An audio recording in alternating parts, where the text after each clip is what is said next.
నమస్కారం గురుగారు. శుభాశీస్సులండి. గురుగారు, జూన్ మాసంలో మిథున రాశి వారికి ఎలా ఉండబోతుంది? వాళ్ళు ఎలాంటి పరిహారాలు చేసుకుంటే లైఫ్లో ఉన్న కష్టాల నుంచి దూరం అవుతారు? మంచి విషయము. మిథున రాశి వారికి ఈ యొక్క జూన్ నెలలో అంత అనుకూలంగా లేదు. ఓకే. ఏదైనా సరే మిశ్రమ ఫలితాలు. మిశ్రమ ఫలితాలంటే మధ్య రకమైనటువంటి ఫలితాలు, లేదా ఇంకా చెప్పాలంటే ఒక పని అయిందనుకోండి, ఇంకో పని ఆగిపోతుంది, నష్టం జరుగుతుంది. అప్పుడు ఏమవుతుందంటే ఇక్కడ సమం అయిపోయింది. సమం అంటే మధ్యమమైనటువంటి ఫలితాలు, అంటే కొద్ది రోజులు బాగుంటే కొద్ది రోజులు బాగుండదని అర్థం అన్నమాట.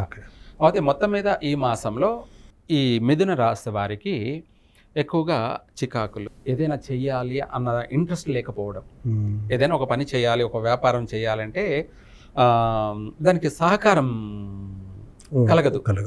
సపోజు ప్రతి ఒక్కరికి ఏదో ఒక పని చేయాలనే ఉంటుంది, ఖాళీగా ఇంట్లో కూర్చొని ఉందామని ఉండదు.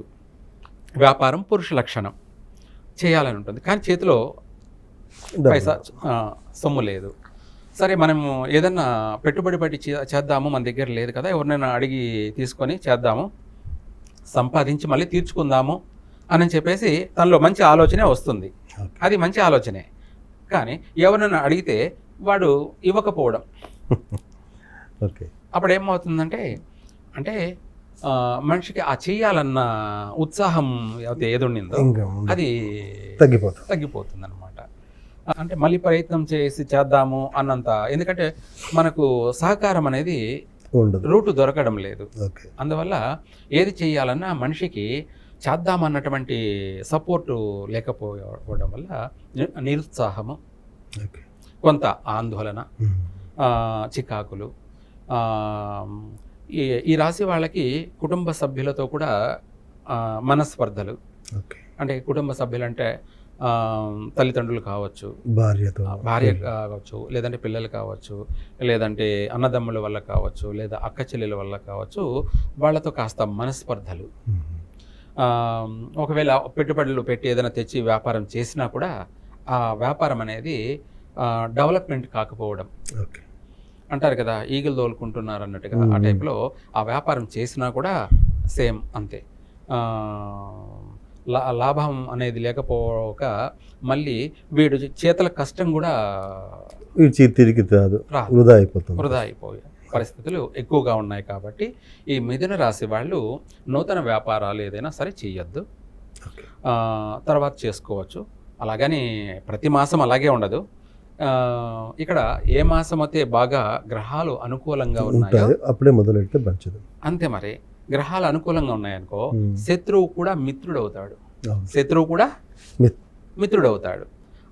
ఇంట్లో తల్లిదండ్రులు కానీ అన్నదమ్ములు కానీ మనకు సపోర్ట్గా నిలబడతారు.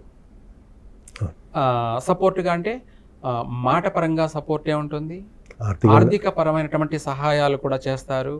రెండోది వచ్చేసి ఎంతవరకైనా కూడా మనకు సపోర్ట్గా నిలబడతారు, మనోధైర్యాన్ని ఇస్తారు. ఆర్థికంగా ఓకే సార్. ఆరోగ్యపరంగా ఎలా ఉండబోతుంది? ఆరోగ్యపరమైనటువంటి విషయాలలో కూడా చాలా జాగ్రత్తగా ఉండాలి ఈ రాశి వారికి. ఎందుకంటే మొత్తం మీద ప్రపంచవ్యాప్తంగా అపసవ్య కాల సర్పదోష ప్రభావం వల్ల కూడా ఈ రాశి వాళ్ళ పైన కూడా ఎఫెక్ట్ ఉంది. అందుకనేసి సంతాన విషయంలో చాలా జాగ్రత్తగా ఉండాలి. ఎందుకంటే గర్భస్రావం జరిగేటువంటి అవకాశం ఉంది, అంటే గర్భవతులుగా ఉన్నటువంటి వాళ్ళకి నష్టాలు జరిగే అవకాశం ఉంది. అందుకనేసి వీలైనంత వరకు దైవిక ఆరాధన తప్పకుండా చేసుకుంటూ, ఇంకా కూడా వీలైతే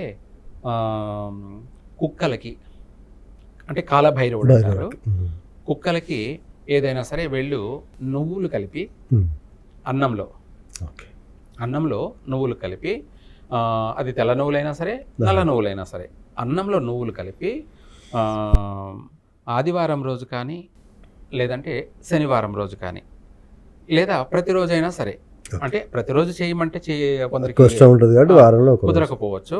అందుకనేసి ఆదివారమైనా శనివారమైనా ఆ నువ్వులు అన్నంలో కలిపి వాళ్ళు ఆ అన్నపు ముద్ద తీసుకొని కుక్కలకి వాళ్ళ చేత్తో వాళ్ళు వేయడం కానీ, లేదంటే తినిపించడం కానీ.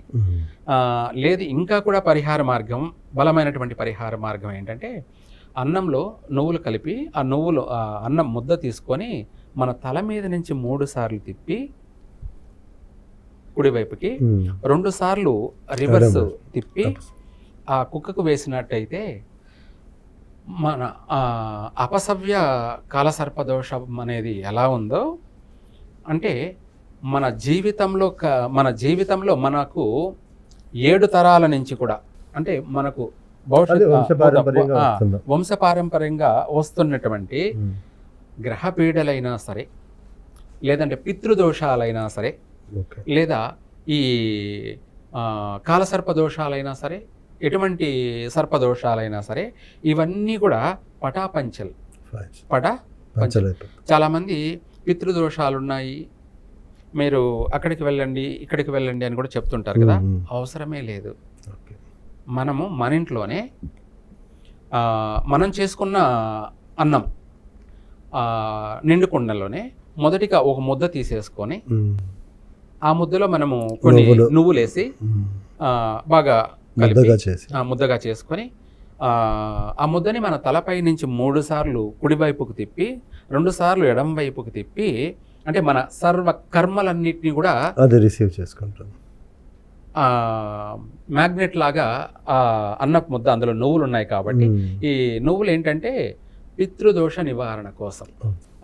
రెండోది అవే కాకుండా అష్టమ శని, అర్ధాష్టమ శని, ఏలేనాటి శని అంటే వీళ్ళకి లేకపోయినా కూడా ఎటువంటి గ్రహపీడలైనా సరే, అలాగే శత్రు దోషాలైనా అంటే నరదృష్టి అంటారు కదా, ఇటువంటి దృష్టి దోష నివారణ కానీ A to Z అన్ని విధాలకు కూడా తొలగిపోతుంది. ఆ కుక్కకు ఆదివారం తినిపించినా అంతే ఉంటుంది, శనివారం రోజు తినిపించినా కూడా అంతే ఫలితం ఉంటుంది. ఒక మాటలో చెప్పాలంటే A to Z సర్వకర్మ విమోచన అనేది ఈ మిథున రాశి వారికి ఈ కార్యక్రమం. మళ్ళీ వీళ్ళకి మంచి యోగం ఉంది కాబట్టి ఎవరికి మిథున రాశి వాళ్ళకి బాగా కలిసి వస్తుంది కూడాను, చక్కగా కలిసి వస్తుంది. అన్నిట్లోనూ స్థిరపడతారు, అభివృద్ధి చెందుతారు. ఈ మాసంలో అయితే ముఖ్యమైన పనులు చేయొద్దు. ఇప్పుడు ఇందాక చెప్పినటువంటి రెమెడీ చేసుకుంటే చాలు. ఓకే, అంటే మామూలు రాజకీయ నాయకులకు ఎలా ఉండబోతుంది? మిథున రాశిలో ఉన్న రాజకీయ నాయకులకి, మిథున రాశి వాళ్ళకి కూడా ఈ నెలలో మాత్రం రాజకీయ నాయకులకి అనుకూలం లేదు. అలాగే రైతులకు కూడా అనుకూలం లేదు. సినిమా ఇండస్ట్రీలో వాళ్ళకి కూడా అనుకూలం లేదు. వ్యాపారస్తులకు కూడా అనుకూలం లేదు. ఈ అన్నిటిని మనం పొందడానికి ఇందాక చెప్పిన రెమెడీ చక్కగా ఇప్పుడు చేసింది మనము ఇప్పుడు తాత్కాలిక సమస్య పరిష్కారం అవుతుంది అనుకోవద్దు. మన జన్మతహా వచ్చినటువంటి సమస్య కూడా పరిష్కారం అవుతుంది. అన్ని కర్మలకు ఏకైక పరిష్కారం. చాలా చక్కగా చెప్పారు సార్ మిథున రాశి వారు చేసుకోవాల్సిన పరిహారం గురించి. ధన్యవాదాలు సార్. సర్వే జన సుఖినో భవంతు.